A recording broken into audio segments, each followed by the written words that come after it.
Hi guys, glad to see you here. Today I wanted to talk a little bit about the comparison of the Dollar Tree and the Dollar General or even Walmart.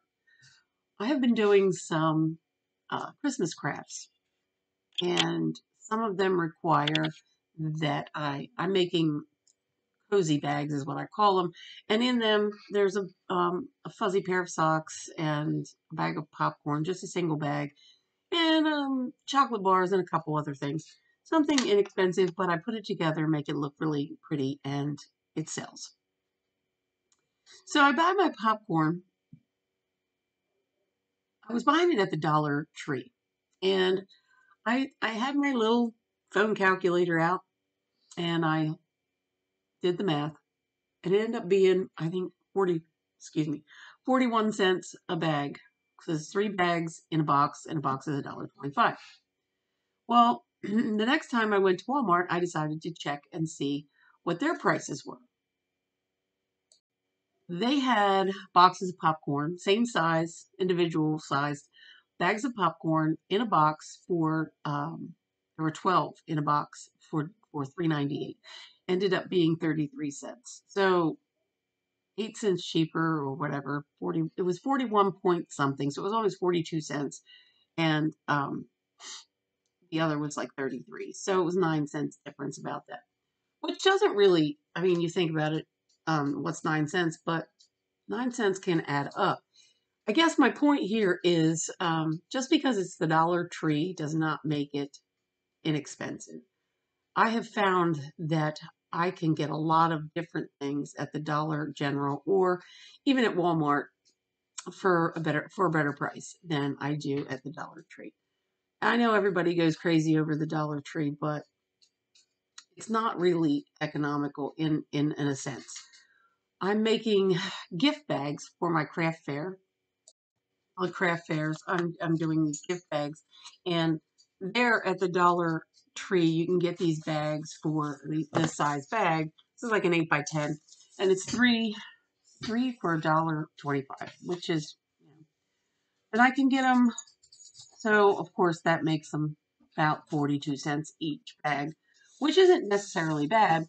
But then I can go to Walmart and get a pack of 12 for say it was $4, $5. I can't remember, but it was much cheaper price per bag. I wanted to show you what I've been making. Um, these are little gift bags. It says Merry Christmas, and I did the little die cuts on that, and I'm selling these for $2 a piece. And a woman had the nerve to tell me that that was too much. Well, you don't need to buy handcrafted then. That's all I can say. But that is a whole other video. This video is about prices in the Dollar Tree and how they're not necessarily the greatest. I went and bought a coffee mug at the Dollar Tree. It had a little saying on it that I really liked. Now, of course, I only paid $1.25 for it, but I brought it home and the little saying rubbed off. Just an example of things. A lot of things I can get much cheaper at the Dollar General. They have, and I've said this before, they have an aisle dedicated to dollar stuff. Everything that's $1, and it's just the stuff that's in there is comparable to what the Dollar Tree has, only it's a quarter cheaper. It's 25 cents cheaper. I recommend that you check that out and take your little calculator, even if it's on your phone, and do your math and just save money. You're not saving money by shopping at the Dollar Tree necessarily. Also, I buy composition books. The full-size composition books I've talked about in my videos that I alter them, I decorate them, and I take them to craft fairs and I sell them as well. And I can get those at Walmart for 97 cents, but that is this time of year. At when school's starting, you can get them much cheaper than that. I've seen them as low as 50 cents to 80 cents, much cheaper. But they are consistently $1.25 at the $1.25 store. I don't recommend that you buy that kind of stuff there. Do your due diligence and shop around.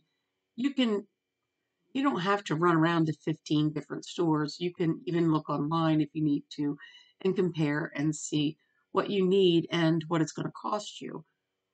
Money is, tight for everyone, and even that couple of cents matters. I want to share with you a little experience that I had on Monday, Veterans Day. And I hope everyone that's a veteran had a happy Veterans Day. I want to say that I appreciate each and every one of you for your service. But anyway, I went to my local Martin's. They are the grocery store that's closest to my house, so like a couple minutes from my house. And I had a certain amount of money in my account, and I needed some snacks to keep for my husband to take to work or whatever. And I went down and I spent, the total was $37.98. That's what it was. And it all rang up, and I'm doing the self checkout, and I swipe my card, and I'm looking at it in real time on my phone in my account, and it shows that the money had come out of my account. But the machine was telling me that I needed to pay, that I didn't pay. So I didn't get a receipt or anything. And I got somebody from customer service to come over, and I explained to them what happened, and I showed them on my phone here. This is where I paid for it. It came out of my account. Here it is. Okay. Well, ma'am, I'm sorry. You cannot take the groceries until our machine says that you paid. And it's not saying that you paid. So I said, what do you want me to do? She said, well, we have two options.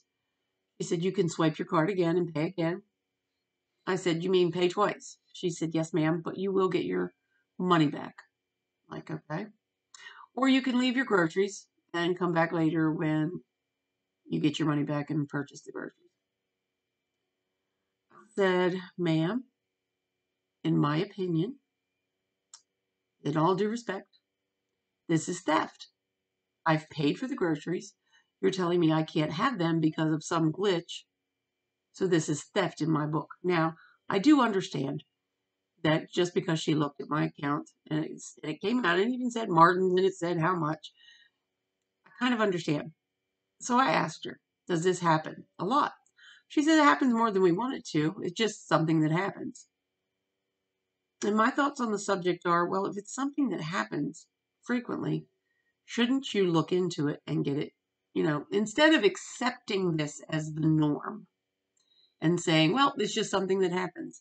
I mean, people are having a hard enough time paying for their groceries once, let alone paying for them twice and waiting for their money to come back to them. Now, I'm not saying this happens everywhere. Maybe this was just a one-off, but she did say that it happened quite frequently in that store. I ended up swiping my card again and purchasing the stuff. I didn't want to have to go through with just leaving it sit there and come back and do the shopping again. I was just done with it. Luckily, I had enough in there that I could do that. And fortunately, by the time I got home, it had worked itself out and I'd only paid once for the groceries. But my point here is we've normalized things. We normalize them and say, well, that's just the way it is. We don't need to, it is what it is. You're just going to have to deal with it. Instead of, how about we fix the problem? Because people cannot pay for their groceries twice and wait for their money to come back to them. It's ridiculous. Anyway, that's my rant on that.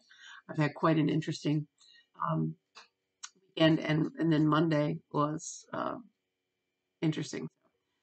As I spoke to you, I talked about one of the scams, the person trying to scam me on Facebook. That was on Saturday, and then Sunday I was dealing with car insurance, and I did speak to a friend of mine whose daughter is a lawyer, and her daughter said that that was actually illegal. They can't legally do that.